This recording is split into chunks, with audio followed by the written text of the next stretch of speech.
Well, hello. Thank you very much. Today is July 12th, 2024. I'm joining you from the unceded territory of the Secwepemc Ulu Nation, a nation of 17 bands here in Kamloops, BC.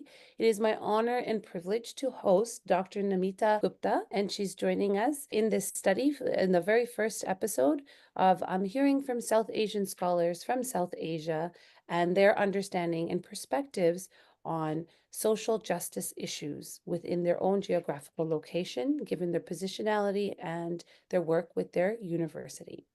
So with this understanding, I'd like to confirm with Dr. Gupta that you have given us your informed consent for the recording of this interview and to use this data for publication in the future, not only in an audio format as a podcast, but also for potential research projects. Is that correct? Yeah, that's absolutely fine. Okay, thank you very much. And just before we get into the questions, if you could just tell us a little bit about yourself and share, as much or as little as you would like about your own positionality and what brings you to this work. You can share your professional career path, a bit of your personal life if you'd like, just so that the listeners have an idea of who we are speaking to today. Hello, everyone. Thank you, Professor Manu, for giving me this opportunity. It is always good to connect with academicians across the world. As Dr. Manu told that I'm Professor Namitha Gupta. I'm a faculty in Center for Human Rights and Duties in Panjab University, Chandigarh, where I'm teaching human rights for last 17 years. So basically, if you see in human rights as a subject is taught under law. There is no separate discipline in most of the universities. But for last few years, maybe the last 2-3 decades, I must say that we realize there is some mismatch when we talk about human rights only from law perspective, because human rights is something beyond law. We all know there are good laws already existing in almost most of the strong democracies in the world, including India. But when you talk about enforcement of these rights in the field, then there is a huge gap. So with this intention, it was in 2007 that we started this human rights, masters in human rights and so under social sciences in my university. I was the first faculty. I have done my master's and MPhil and PhD in public administration with environment being my specialization. But after doing that, because I was interested in the field of human rights, I did my master's in human rights from Delhi. And that is how I shifted from public administration to human rights. So this is a brief background about our center and how we are placed in India right now. Wonderful. And can you just share with our listeners how you self-identify as a South Asian woman and geographically where you are situated? Basically, if you talk about, I'll not say South Asian because India itself is a huge country. If you That's see, true. there are a lot of disparity within the region also, within the country also. There's huge disparity between rich and poor. There's a disparity between rural areas and urban areas. So it is very difficult to place yourself somewhere with in the South Asian context. In the Indian context also, sometimes we find it there is so much heterogeneity, there's so much the disparity and diversity that you can't basically say that there's a lot of similarity. But as far as there are certain issues, which I think many of the South Asian countries, which are developing economies, so there are more issues. I think women has just started going out for work, informal workforces. Glass ceiling exists, I think, in most of the developed countries also, though we are breaking it gradually. So there are many issues related to women. For example, I belong to Punjab and Haryana region, which is agricultural area. So there are a lot of women who are working in fields and their work is not recognized as such. Okay. So you're from Punjab in Haryana, right? Yeah, I'm from this region. Okay, Yeah. so that's what I wanted to know. I just wanted to know what region you were joining us from. Okay. So that's Okay. great. But you've gone ahead and you answered a couple of the pieces that are going to come up a little bit later, but that's perfectly fine, right? It helps just for our listeners to know where you're joining us because this podcast series will have a wide range of people, right? So you just want to be able to locate you. Okay, so with this wonderful expertise and background professionally and personally speaking, let's move into our formalized questions, if that's okay. So question one is, how do you understand social justice in your discipline as a senior faculty member? Social justice for, I think everybody is providing equality in social, political, and economic domain. And but it should be with specific reference and special attention to those who are marginalized. And when I'm using the term marginalized, it can be in the terms of gender also, it is in the terms of caste also, Mhm. class also, and there are many other bases on which otherwise it is basically it should be in the terms of social, political, economic, in all terms. Okay, so equality So in social, political, economic, and yeah, then in particular focusing in on marginalized communities in terms of their class, caste, and gender is what you yeah, said, but not limited, but those are the main ones, right? Okay. All right. And so in terms of yourself as a senior faculty member, do you feel like your understanding of what social justice has shifted over the 17 years of your work at Punjab University? yeah. As a student or when you join university, we just go through books. We think that there are good laws. In India, we have a strong democracy. That is what we are taught in classrooms, that you have laws, you have policies. But when I joined as assistant professor in the university in the human rights specifically, because we don't only get involved in teaching, we go to field also. There are lots of extension activities and outreach activities. Then you realize that there is a huge gap between what should be and what is. So that is what my 17 years of experience has told me, that though equality is there in the law books, but that equality is in reality, we are far away from that.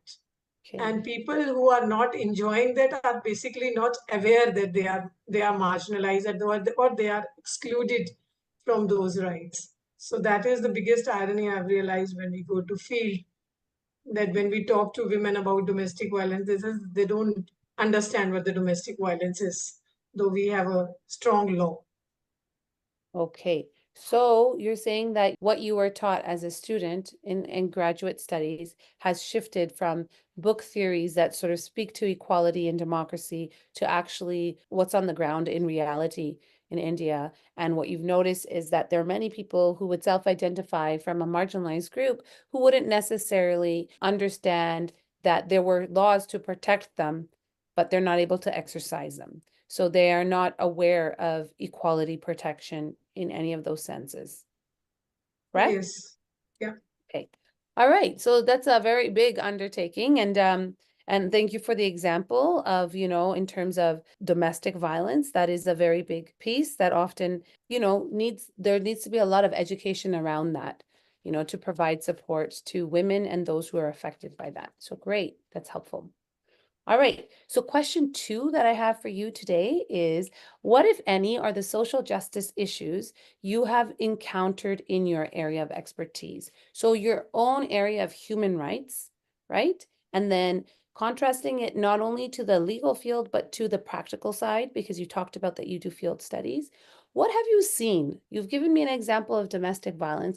Are there any particular other areas or any other social justice issues that come out of this professional expertise of yours?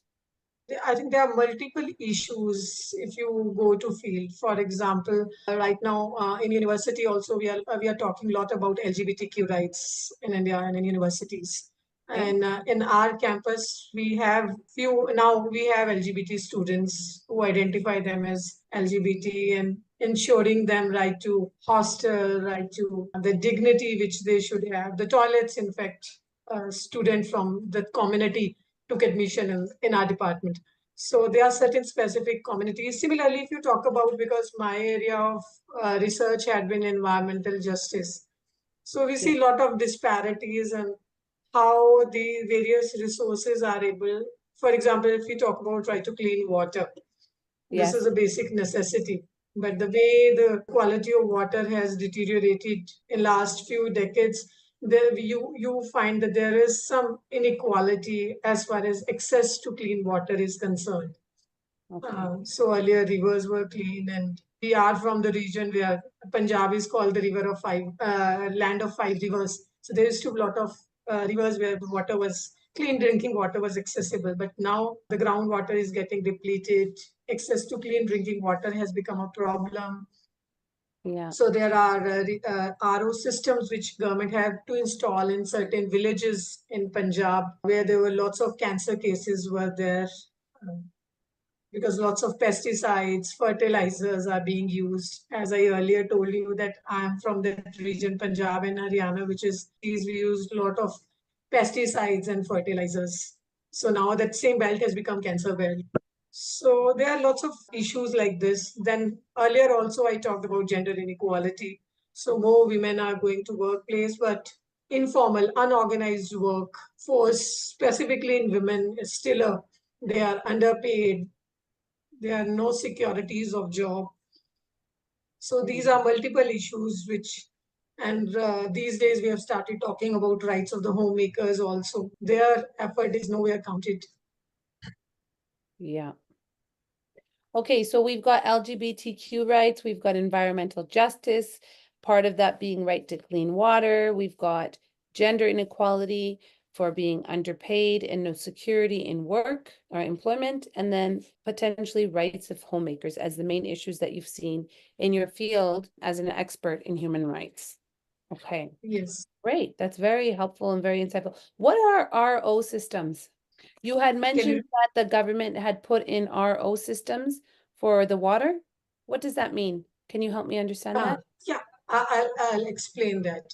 Earlier, as I told you, that there was a lot of groundwater is available in this area. So people were having tap water was also okay, and Yeah. groundwater, majority of the people were using groundwater for drinking purposes also. Okay. But as the fertilizers and pesticides get permeated into water, the groundwater Yeah. also got polluted. So there Oh, were a lot of cancer cases from this area.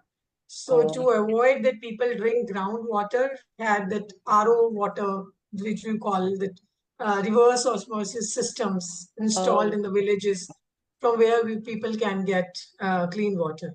Wonderful. That's very okay. That's a serious concern, and you don't have access to clean water. That's definitely something that would impact the everyday life. All right. Okay. Well, thank you for sharing those insights about the issues that you have encountered. Those are a lot of issues. So thank you. Number 3, Dr. Gupta, is what are some social justice initiatives that are occurring in your discipline to help build awareness and or address social justice issues? So of these issues that you have been mentioning, has your field of human rights in the university, whether it's through a legal lens or a practical lens, have they started to begin to address any of these issues with some initiatives? So, because our discipline is directly related to human rights and social justice issues, so we are working at 3 levels. One is teaching, that is, we have masters and PhD in human rights, so where we make students, because we are from social sciences, so we make them aware about various laws as well as the practical. So we take them to the field. Second is research.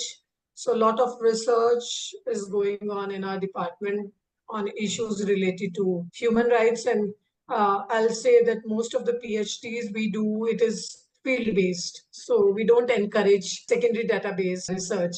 So for example, if I give example of my research scholars, one of them has worked on homeless people. Another one has done it on the rehabilitation of the drug addicts in Punjab. Another one is doing on menstrual hygiene in the rural areas in Haryana. So research is one way, and when we do this research, it is not only in library. Generally, what we do is that we publish it and then we submit it to the concerned agency. For example, I was talking about right to clean water and RO services. So this was part of a master's student dissertation, which we did this research. And then it was submitted to the Punjab's Human Rights Commission also, and it was submitted to the concerned administrators also. So they took a legal action on that. So this is how our research, somewhere though it is theory for degree purpose, but it get translated into action. And thirdly, we do a lot of outreach activities. That is an important component of our teaching. So our students have to it is mandatory that once in a week we have to go to the field. So the university has adopted 5 villages near the city. So a lot of work goes on in these villages. The department, the Center for Human Rights itself has adopted one village. So lots of outreach activities happen there rather than going to different places just once. So it's better to put your energies on one village and bring a change. So we try to bring various government agencies, and we have a legal aid clinic there. We create legal awareness there. So we do lots of activities in particular areas so that some significant change can be brought. Okay. So interesting. I just want to have a follow-up question, if that's okay. I Yeah. wanted to Yeah. understand. So I was wondering, when your university adopts the 5 villages, is it a financial contribution they're also doing, or is it more so the fact that you are coming in to provide legal aid clinic and give that education piece? Because how is it sustained? If the university pulls out, what happens? Yeah, I'll tell you. What we generally do is that university generally does not provide any fund for these adopted villages, but Mhm. we mobilize funds. For example, we under corporate social responsibility also. For example, if I'm working in a particular village and I think that this work can be done, then we contact some corporate and they are ready to fund, because now we have a corporate social responsibility act under which it is obligatory on big corporates to give certain percentage of their profit for social cause. It is easier for them to give it to a university rather than giving it to some individual. So one source is that. Otherwise, I think most of the time we don't need financial resources. There Okay. is a gap between what there are policies for them, there are organizations for them, government agencies for them, but they don't know. So there's a mismatch between what the government is providing and these people who are not able to access it. So majority of the time we are trying to bridge that gap between, for example, if they don't have their identity card, because we got lots of migrant workers in slum areas nearby, so they don't have identity cards, so they don't get admissions to the schools or any other public resources they are not able to access. So what we help them in getting done is we fill their form, we take it to the government offices, we help them in completing the documents so that they can access those resources. So it is more like a facilitator or a bridge rather than financial resources. Oh, okay. But just to clarify, this idea around corporate responsibility to give back to a social cause, is this a mandated thing in India? Yeah, we have a corporate social responsibility act now, but it is not for all corporate. It is there is some bracket that your turnover should be above this. Then you have to contribute, I think, 5% or something of your Oh, turnover. So it oh, is obligatory now. okay. And then, you know, as I'm listening to your examples of how you're helping people within that village that you're adopting one of the 5, I'm wondering about the issues that you highlighted in terms of access to drinking water and LGBTQ rights and environmental justice and gender inequality. Are those from a different area, or are those also combined in with the legal clinic? Because it sounds like you're doing different work in different spaces, to be Yeah. honest. Yeah, actually, university is huge, and only 5 villages we have adopted. Yeah. So different departments are working. For example, if they need any legal help or awareness, then as a human right faculty, we go and we help them out. Otherwise, sometimes if there is less waste disposal system is missing in that, if somebody from Department of Science go and intervene. So when I'm talking about these 5 villages which have been adopted by university, then it is not that 100% we as a center are contributing to that. The whole university is contributing in their own way. So basically, what I was trying to say is that when we are working in these 5 adopted villages, the university has adopted these villages. So it is not only the Center for Human Rights is rigorously only working in these villages. For example, if they need, Mhm. then maybe students from human rights or students from law will go and help them out. But if there is some issue related to waste management, maybe some other department of Punjab University will go and intervene. So these 5 villages, the various departments of university is intervening wherever they are required. However, various issues which I was talking about, they are not only limited to these 5 villages, because as I told you that most of our students do work in various districts and rural and urban areas in Punjab and Haryana primarily, but they They Hmm. cover other states also. So these issues are in other areas also. And primarily, if I talk about domestic violence, it is same everywhere, even in these adopted villages also and in other areas also. Okay, so there are some things that your particular faculty deals with and some things the university takes on. But basically, the issues that you highlighted earlier in question 2 are also ones that are addressed Yeah. in some kind of way. Maybe not directly through you, but through the university. Okay, it's interesting. Okay, very good. So we'll move to question number 4, if you're okay, unless you have anything else you want to add to question 3. No, no, I'm okay. Go ahead, please. Okay, so Dr. Gupta, how do you respond to microaggressions or forms of discrimination, if any, that you have experienced? To be very honest, when I read that question, I just sat for some time and I was thinking that whether we generally face any kind of microaggression in our daily life. So Yeah. I won't say that directly I face because I stay in urban area and I'm from upper middle class. So in India, I think staying in urban areas and being from a upper middle class and staying in a safe zone in university, there are no microaggressions as such which are there. But there are some instances of eve teasing, generally we call it. I don't use the term eve teasing, but there are street harassment which take place sometimes with women, I think irrespective of any region. In South Asia, I think most of the women professors you will interview, they'll say that they have faced street aggression or eve teasing. So if I see myself 17 years ago as a student, then most of the time I used to avoid it.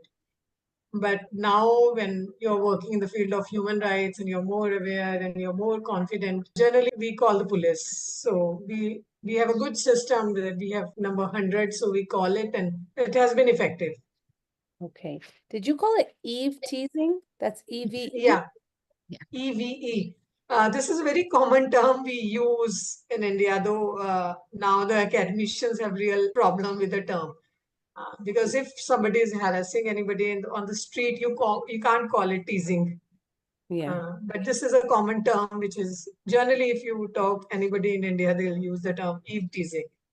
Okay. So Eve teasing is basically harassment on the street. Streets, yeah. Okay. So, but you haven't had any experience being a female racialized woman within your department, within your own colleagues, within your own discipline. No difficulties with that? No, I'm proud to say that in our university, women professors are more than male Oh, professors. We have women vice chancellor. Our senior most academic position is Dean of University Instructions, who take care of all the academic work in the university. mm-hmm. So again, a woman is DUI. Mm-hmm. So we have most of the deans by coincidence or because it is sometimes voting also, they are women. Okay. So in university, I never felt any kind of discrimination, and there is no glass ceiling also, if I say so, Oh, because we have women vice chancellor now. So earlier also in my 17 years, I've never felt, as a student also, I've never felt discriminated just being because of being women. okay. But do you think, given your particular positionality, that's why you feel the way you feel? But if you were like, if you came from maybe a lower socioeconomic status background and you got to where you were by some chance, would you face any discrimination for that, hypothetically? Uh, in university, Yes. no, because we have more girl students now than boy students, specifically in many some disciplines in social sciences and law and engineering also. Earlier there used to be more boys, lesser girls. Yeah. So, but now they are equal in number because everything is merit based and girls are doing academically very good. So lots of you see lots of girls in university. So that issue as a student also I never faced. So, because I'm a product of this university only. Ah, So I can okay. say with my experience that I've never felt it. So you studied at the same university which now you Yeah. work at. You've been very loyal to that institution. Wow. Okay. All right, understandable. Okay, so thank you for sharing that insight. That's really great to know. And in terms of your leadership, if before we move from that question, like have you taken up leadership roles within your institution? Because you mentioned all of these vice chancellor and dean and stuff. So with your positionality, if you were to move forward in that, would there be any hurdles or again, there's no glass ceiling?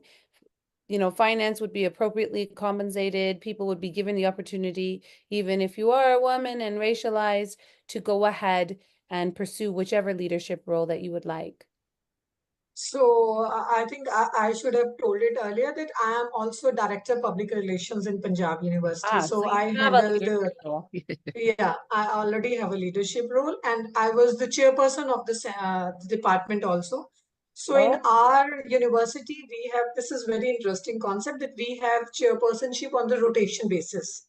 okay. So everybody with more than 8 years of experience in the department is eligible for being the chairperson. So Oh, the wow. senior most get the first chance. And then after 3 years, for example, right now, my colleague, she's an assistant professor, but she is heading the department. So it Wow. is on the rotation basis. So Okay. there's when it is on rotation basis, then glass ceiling does not exist because Yeah. then it is according to the rule, according to the seniority, everybody will get a chance. But is there any Uh, financial compensation that comes with going up the ladder in terms of No, generally we have some kind of honorarium which is paid, but it is minimal. So this is okay. more kind of we all enjoy these. For example, I'm director of public relations, but I'm not paid anything additional for that. But we Okay. take these leadership roles somewhere because this is somewhere you feel that the university is acknowledging your caliber and expertise. Wonderful. Okay, that's really nice to hear. Great. So, question 5, Dr. Gupta, is where do you turn to for inspiration/support when dealing with, if there are any structural or policy inequities that you face in your field? See, majority of the structural or policy inequities which we are talking about can be taken care at the organizational level when you're working in the university. Because somewhere you are dealing with people who are already aware about many things. So the literacy level, those who come to university ask for generally here we have less bachelor's courses in university, more master's and PhD courses in university. Ah, okay. So the system is somewhere, I think, can take care of any equities if there are there. Because in our university, there's a strong unions as far as students are concerned. So we have elections every year among the students. So we have a strong student council if you talk about students' rights. So that is, so 50, we have in our campus, we have 15,000 students. So these 15,000 students vote and they elect their council. So we have president, vice president, secretary, treasurer. So these people take care of the rights of the students. Similarly, for teachers' rights, we have our teachers' union. Again, elections take place, all the teachers vote and they elect. So kind of there is a mini democracy, strong democracy which work within the university. So we have annual elections. So if there are any inequities or there are some instances of injustice, similarly, if the staff is there, there is an association for the staff also, non-teaching also. So most of the things are taken care by these unions in Okay. university. Okay, so you've spoken about like structural organizations that help support if there's a difficulty. But if we go to a specific example, such like admissions of students who are not necessarily financially well supported from their own communities or their own home for various reasons, thinking about structural policy that creates equitable access to university education would be a particular example. Is there something that can be done about that that's about people who are not already there?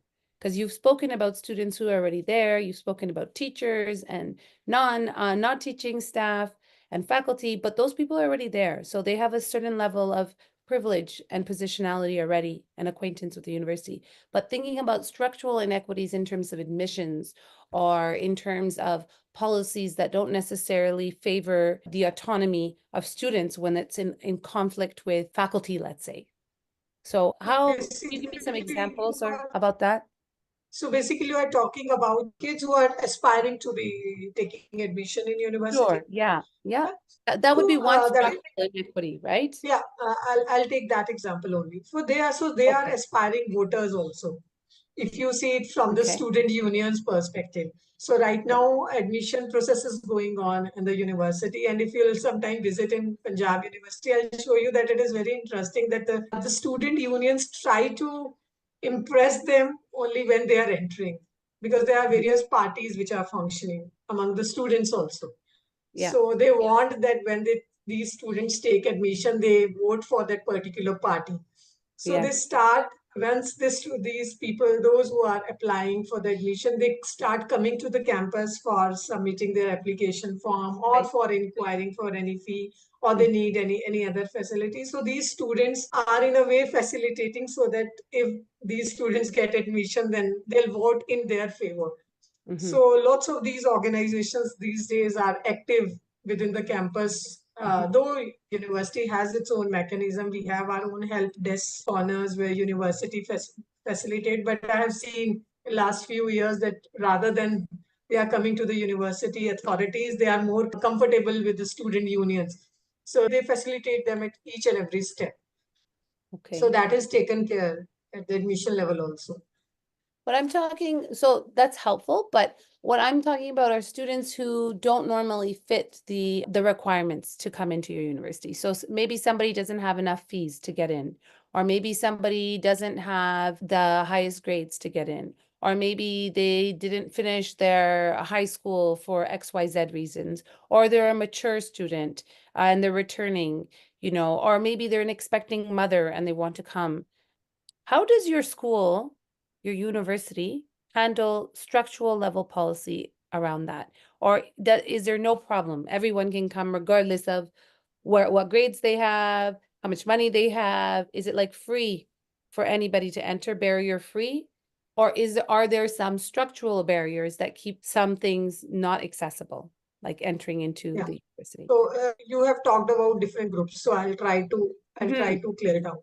So if you don't have good grades, obviously then it is a problem, because there is a barrier. There are limited seats in each and every department, and you have to clear that barrier. If you don't have good marks, then you can't.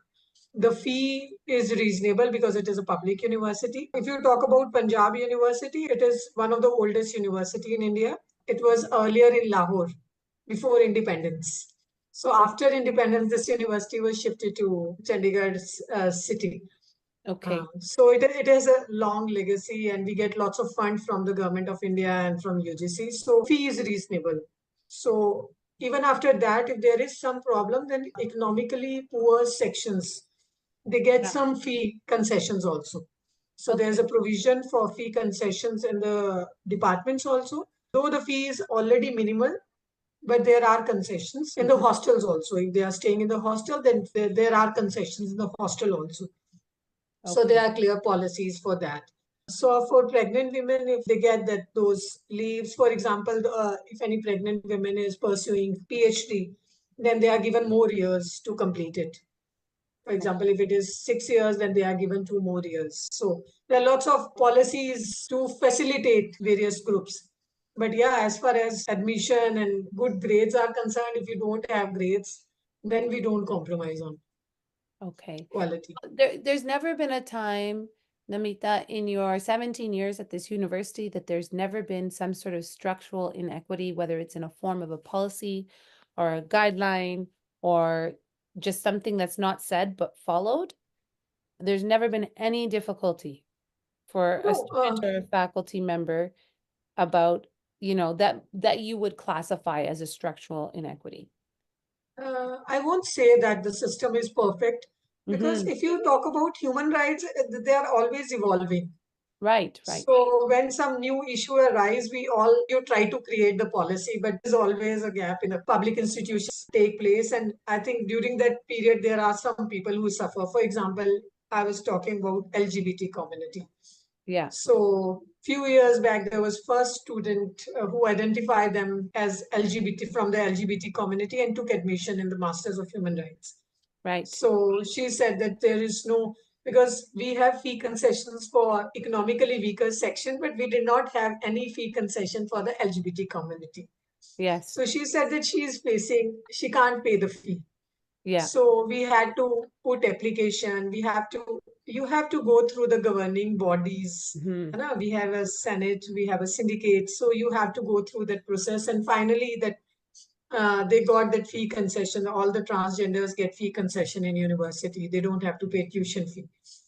Oh, So okay. it takes time. Similarly, the first student has problem. She said she can't access toilet Yeah. because we have male and female toilets. So Yeah. it took time to get approval, and we had one specific toilet for transgender students. And right now also we are facing, because till now the transgender students were staying somewhere in the city on their own. But Yeah. last year we had a student she said she want hostel. Then it was a big dilemma for us that we can't put her in boys hostel also and in girls hostel also. Yeah. So it is still taking us time that we have to construct a new hostel. We gave her some place in the faculty house. Somewhere we try to accommodate her, but the policy is still missing that where they can stay. So there are always gaps. For example, sexual harassment at workplace. There are few instances always reported. Then we had a Prevention of Sexual Harassment Act in India, and then there are committees which are framed as per the law. Okay. But then awareness about these laws, it takes time. Mm-hmm. So, So there so seems it to be a is. really good flow in terms of when there's an issue or a concern, there's still practices that are done to sort of address the issue, and then policy is further later developed and then put into place further down the road. But you do address it as it comes up. Yeah. Okay. All right, so that brings us to our last question. I think we're doing okay for time. Yep. So the last question we have, Dr. Gupta, for you today is, what are some possibilities and recommendations that you have to help promote social justice education in your discipline? So you've already spoken a little bit about the three levels that you do, and you've spoken about the different issues. Is there anything else you think that could be further done, or you would like to aspire to try or do? I'll not say, because in general, because we are directly dealing with social justice issue being in the field of human rights. So I'll not say that we are already doing lots of with theory, lot of practice. But I generally recommend in university also that social justice issues should not only be dealt by specific departments. Ah, okay. So even if a student is from botany, even if a student is from zoology or from engineering, there must be some content of social justice issues which should be taught across disciplines, and somewhere maybe not weekly but at least monthly. Uh, because Oh, all these students will be leaders in the future. So why we restrict social justice issues to some particular departments? right. So Right. somewhere they all should be involved in that theory and practice both. Hmm. Okay. So you think that a more integrated approach around social justice with human rights cuts Yeah, across all different disciplines? disciplines. Yeah. Hmm. What if they created a specialty around social justice education in post-secondary and made it an actual program? Uh, you are saying that social justice should be created as a separate. What if it became a program that had its own courses across multiple disciplines that was focused in on it? Because often the argument in literature is that, for example, chemistry professors say social justice has nothing got to do with us. I'm teaching organic chemistry. Or mathematicians sometimes say that, but that one can be easily refuted because you can use math to look at demographics and statistics, and you can do a good job with that. But there are some courses that don't lend themselves as nicely, so like chemistry. So how would you address, because you propose a idea of integrated social justice / human rights across disciplines. If that's not something that can be actualized across all disciplines, would a contrasting idea of having a social justice based education program in a post-secondary institution that does look at multiple courses through various lenses all focused on social justice. Would that work? So, you said that chemistry is not related. I'll It, comment it's on in that the because it's in the literature, right? yeah, I'll just give you an example because I work on environmental issues. So chemistry is directly related. The direct impact chemicals have. For example, we were talking Mm, about agriculture, we were talking about mm, pesticides, fertilizers, yeah. and the impact they have on right to water and right to livelihood and productivity and food insecurity. They all are interrelated. And Okay. we have already started working on it because we have teachers training programs and which are multidisciplinary. So it is not that the professors of chemistry will have separate faculty induction programs. No, we have a combined faculty induction program. Or we call it orientation program when the new teachers join. So Mm-hmm. generally, I am invited to deliver a talk in those lectures. So where a professor of chemistry is also sitting, language is also sitting. So generally, what I try to deliberate upon is that how their subjects can contribute to the issues of social justice. For example, people in languages, sometimes they'll say that we have not done nothing directly related to human rights. But I generally tell them that language is directly related to human rights because the kind of language we are Mm, using, for example, we use he and she, the kind of textbooks we are using, our poems, the kind of stories and poems which are written in our textbooks, they right. all create a very strong kind of perspective among the students.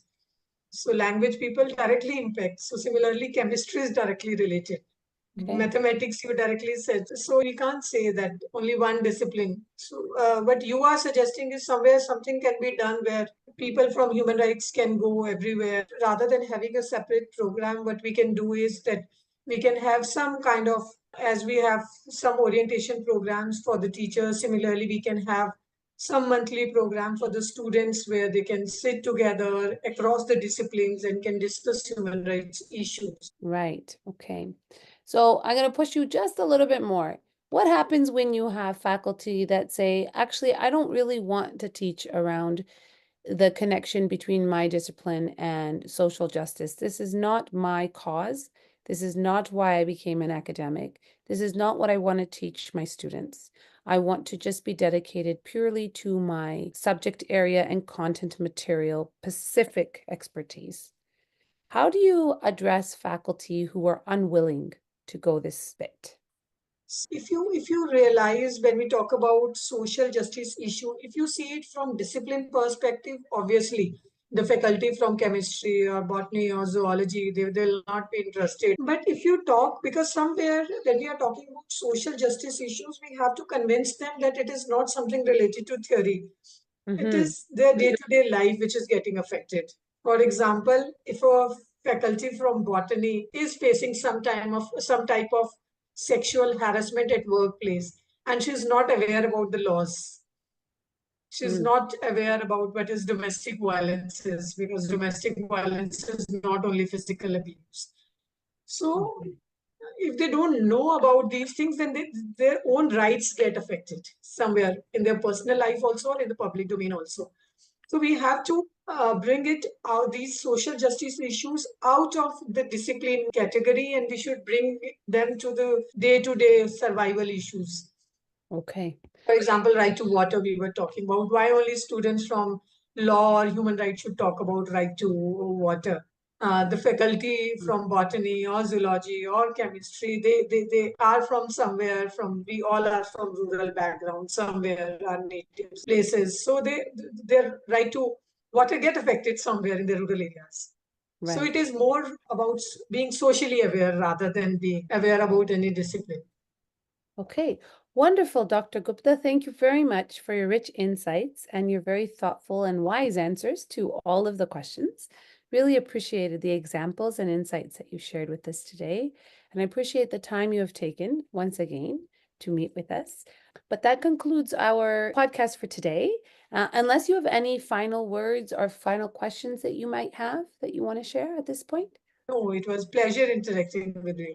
It was absolutely lovely. It was wonderful to hear your perspective and the great work that you're doing. It is an absolute honor and privilege to have gotten an opportunity to have this podcast series with you today.